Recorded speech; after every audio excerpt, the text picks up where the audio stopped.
kami akan membacakan video pembelajaran tentang kerajaan-kerajaan Islam yang ada di Indonesia dan bukti-bukti pengaruh Islam yang masih ada hingga sekarang. Perkenalkan, nama saya Cahaya Malia Putri. Saya Alfira Siva Azhar. Saya Nisa Juliani. Saya Agustina Sabira. Mari kita lanjut ke video pembelajarannya.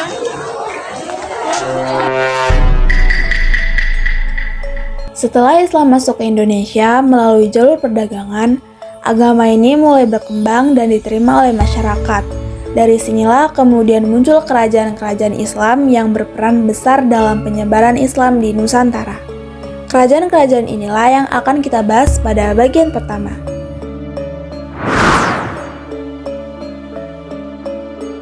Kerajaan Samudra Pasai dikenal sebagai kerajaan Islam pertama di Indonesia. Kerajaan ini berdiri sekitar abad ke-13 Masehi dan terletak di Aceh Utara, Sumatera. Letaknya strategis di jalur perdagangan internasional membuat Samudra Pasai berkembang dengan sangat pesat. Banyak pedagang muslim dari Arab, Persia, dan India singgah di kerajaan ini. Melalui perdagangan dan interaksi sosial, ajaran Islam mulai dikenal dan diterima oleh masyarakat setempat. Samudra Pasai bahkan sudah menggunakan mata uang emas yang menandakan bahwa kerajaan ini maju dalam bidang ekonomi. Sultan pertama Samudra Pasai adalah Sultan Malik As-Saleh. Beliau merupakan tokoh penting dalam sejarah Islam di Indonesia karena menjadikan Islam sebagai agama resmi kerajaan. Bukti sejarah keberadaan beliau dapat dilihat dari batu nisan bertuliskan huruf Arab yang masih ada hingga sekarang. Setelah Samudra Pasai mengalami kemunduran, muncul Kesultanan Aceh Darussalam. Kerajaan ini berkembang pesat pada abad ke-16 Masehi dan dikenal sebagai pusat perdagangan sekaligus pusat pendidikan Islam. Banyak ulama dari berbagai negara datang ke Aceh untuk belajar dan mengajarkan ilmu agama. Karena peran besarnya dalam perkembangan Islam, Aceh dikenal dengan julukan Serambi Mekah. Sultan yang paling terkenal adalah Sultan Iskandar Muda. Di bawah kepemimpinannya, Aceh mencapai masa kejayaan dan menjadi kerajaan Islam yang kuat dan disegani. Beliau juga sangat mendukung pendidikan dan penyebaran Islam. Selain berkembang di Sumatera, kerajaan Islam juga tumbuh pesat di Pulau Jawa dan wilayah timur Indonesia. Untuk itu, materi selanjutnya akan dilanjutkan oleh Alfira Siva Zahra. Yang ketiga, Kesultanan Demak. Kesultanan Demak merupakan kerajaan Islam pertama di Pulau Jawa. Kerajaan ini berdiri pada abad ke-15 Masehi dan berkembang sebagai pusat perdagangan serta penyebaran Islam. Penyebaran Islam di Demak dilakukan dengan cara damai dan melalui pendekatan budaya. Hal ini membuat ajaran Islam mudah diterima oleh masyarakat Jawa. Sultan Demak. Pendiri Kesultanan Demak adalah Raden Patah. Dalam menjalankan pemerintahan, beliau bekerja sama dengan Wali Songo, yaitu 9 ulama besar penyebar Islam di Jawa. Salah satu peninggalan penting dari kerajaan ini adalah Masjid Agung Demak. Ternate dan Tidore. Kesultanan Ternate dan Tidore terletak di Maluku, daerah yang terkenal sebagai penghasil rempah-rempah. Karena kekayaan alamnya, wilayah ini menjadi tujuan perdagangan dari berbagai negara. Islam masuk melalui para pedagang dan ulama, lalu berkembang menjadi agama resmi kerajaan. Kedua kerajaan ini berperan besar dalam penyebaran Islam di Indonesia bagian timur. Sultan Ternate dan Tidore. Sultan terkenal dari Ternate adalah Sultan Zainal Abidin, sultan pertama yang memeluk Islam. Sementara itu, di Tidore dikenal Sultan Jamaluddin yang juga berperan dalam perkembangan Islam. Setelah kita membahas kerajaan-kerajaan penting di Indonesia, muncul pertanyaan penting, yaitu apakah pengaruh Islam hanya berhenti pada masa kerajaan saja? Jawabannya tentu tidak. Hingga saat kini, pengaruh Islam masih sangat kuat dan dapat kita temui dalam kehidupan sehari-hari di masyarakat Indonesia. Pengaruh tersebut tidak hanya terlihat dalam bidang keagamaan, tetapi juga menyentuh aspek budaya, bahasa, pendidikan, hingga kehidupan sosial. Yang pertama, ada pengaruh Islam di bidang arsitektur.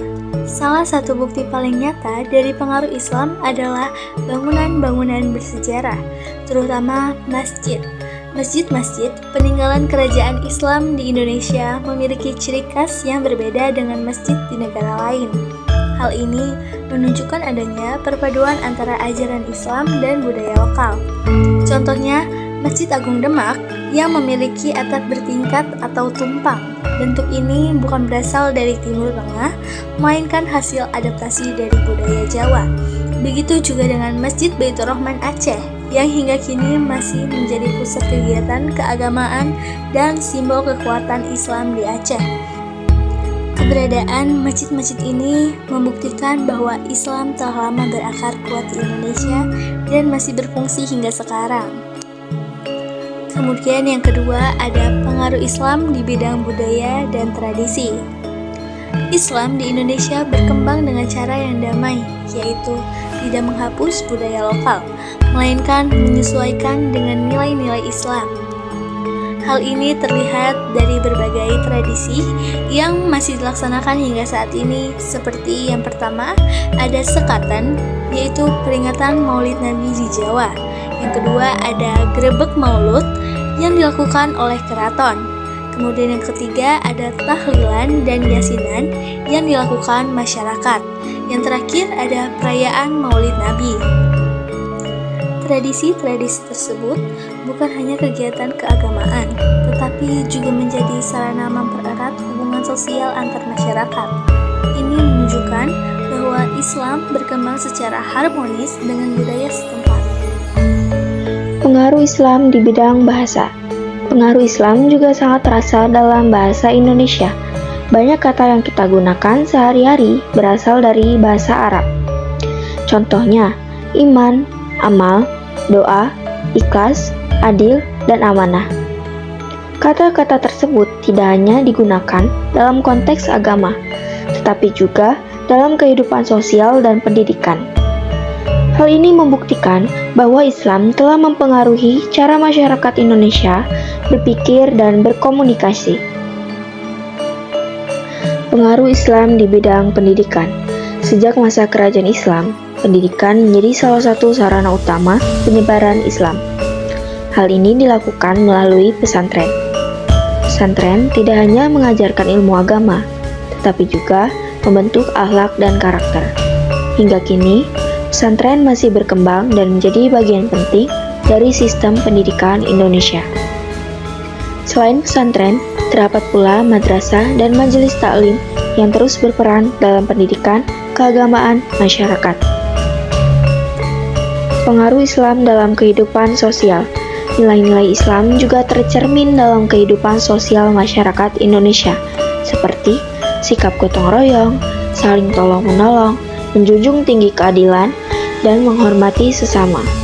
Selain itu, perayaan hari besar Islam seperti Idul Fitri dan Idul Adha masih menjadi momen penting yang mempererat hubungan keluarga dan masyarakat. Berdasarkan pembahasan tersebut, dapat disimpulkan bahwa pengaruh Islam di Indonesia tidak hanya menjadi bagian dari sejarah, tetapi juga masih hidup dan berkembang hingga saat ini. Pengaruh tersebut dapat dilihat dalam arsitektur, budaya, bahasa, pendidikan, dan kehidupan sosial masyarakat Indonesia.